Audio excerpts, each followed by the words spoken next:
sekiranya dirampas begitu saja, tak diberi hak kepada mereka yang membuka tanah, menjadi masalah kepada kehidupan dia. Ia adalah satu amalan zalim. Nabi Muhammad SAW pernah bersabda, "Man akhadha shibran minal ardi zulman, tawaqahu Allah ala unuqihi yawmal qiyamah shibran min sab'ati aradin." Barang siapa yang menzalimi sejengkal tanah, sejengkal, bukan 1 ekar, bukan 1 hektar. Kalau menzalimi hak sejengkal tanah, akan dibelenggukan kepadanya sejengkal 7 lapis bumi pada hari kiamat.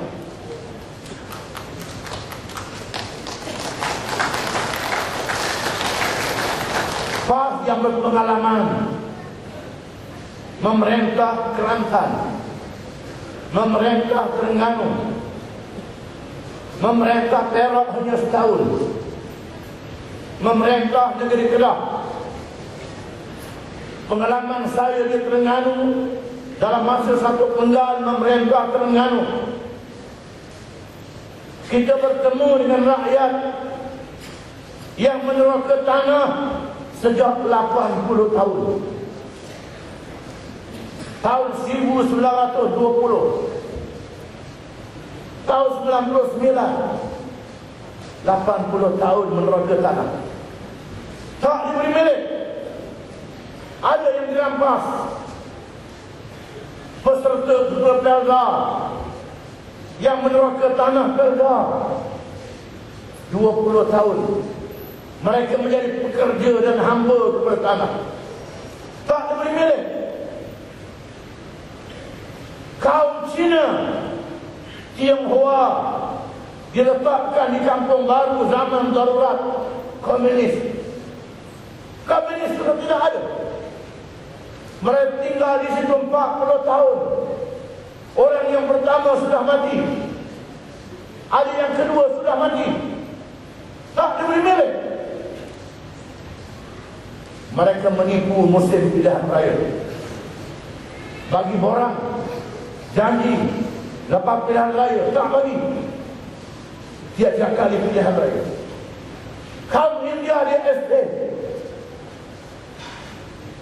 dalam masa 4 tahun kami telah memberi milik kepada hampir 60,000 rakyat yang meneroka tanah. Di Kelantan, di Perak pun sama, di Kedah pun sama. Saya percaya pengalaman PAS ini akan diterima oleh rakan-rakan Pakatan Rakyat. DAP pun terima, walaupun kita berbeza agama.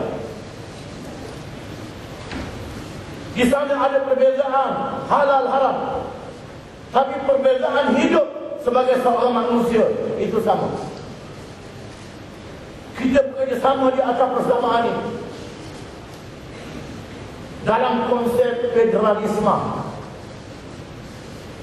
Tadi Datuk Seri Dani sebut nak bagi 20% royalti petroleum, dan disebut negeri yang banyak hasil Sabah. Beliau tak sebut Sarawak, tak sebut Terengganu, sama. Negeri yang paling ramai rakyat miskin. Di mana harta kekayaan, menyalahguna harta kekayaan. Sekarang nak buat bangunan 100 tingkat di Kuala Lumpur, rakyat di Sabah ada yang rumah sengit, yang rumah dalam sungai. Di Sarawak pun sama. Islam berbeza dengan amalan kolonialisme British, Amerika, Perancis, Belanda dan lain-lain. Oleh kerana itu, Amerika hari ini bimbang konsep ini diamalkan. Amalan kolonialisme, kalau dia menjajah negeri orang, hasil negeri diangkut. Rakyat negeri jajahan miskin. Semenanjung tak boleh buat macam ini pada Sabah.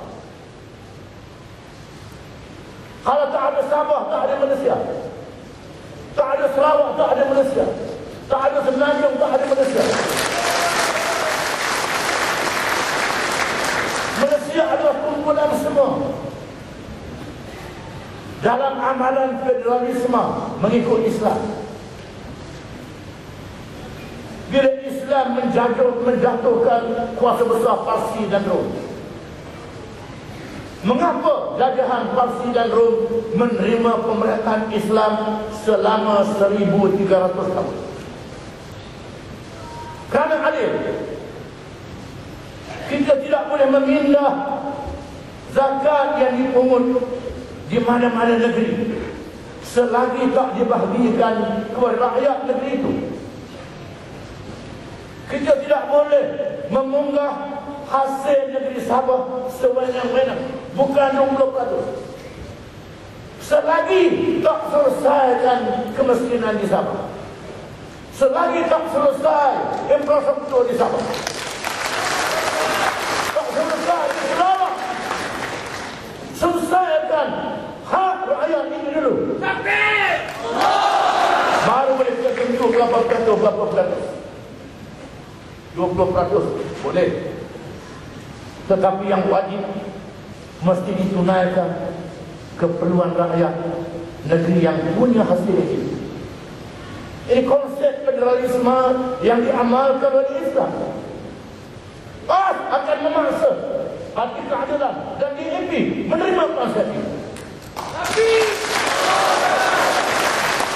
kalau mereka tak terima, keluar pakatan. Saya percaya kita sudah berjanji bersama. Berpakat. Ini makna berpakat. Bersama-sama untuk menegakkan adil untuk semua. Saya faham. Jadi bukan untuk saya seorang. Saudara mahu tahu siapa calon? Siapa calon kita? Siapa teruna kita? Walaupun turunannya dah tua, turun itu. Kita nak minta supaya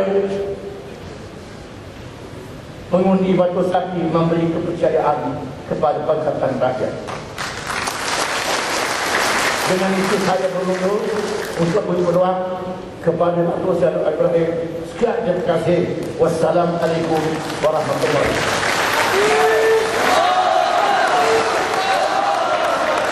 Takbir. Alhamdulillah, majlis merakamkan jutaan